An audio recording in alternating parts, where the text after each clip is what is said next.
When this era of political leadership is over, when Donnie's gone, and we have real leadership in Washington, D.C. again, we need to hold people accountable for what they did. And that doesn't just include Trump, his cabinet members, or elected Republicans that went along with some of the most atrocious things humanly possible. At the very top of that list needs to be Elon Musk. There's now a tremendous amount of rigorous data from a whole bunch of different people that have studied this, suggesting that in doing so, in feeding USAID to the wood chipper, those are the words Elon Musk used, that Elon Musk is responsible for the deaths of anywhere from hundreds of thousands of people to millions of them.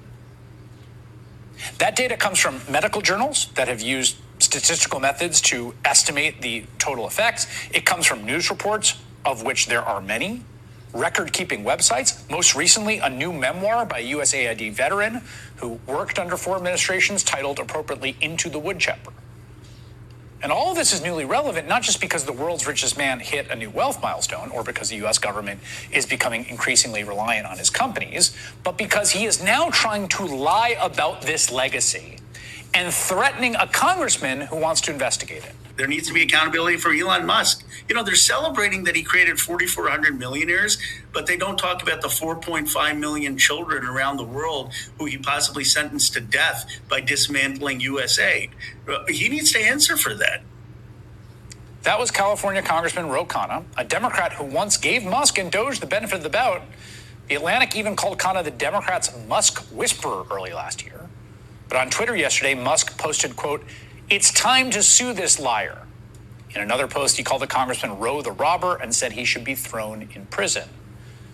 But that number that Khanna cited didn't just come out of nowhere. He didn't just make it up on the spot. It is from a peer-reviewed study by the Lancet Medical Journal that found, quote, "The DOGE cuts to USAID could lead to more than 14 million additional deaths by 2030, averaging more than 2.4 million deaths per year.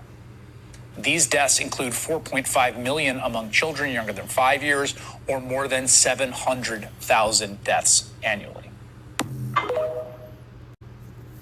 To the next Democratic president, whoever that may be, I want to hear how you are going to stop doing business with Elon Musk's companies.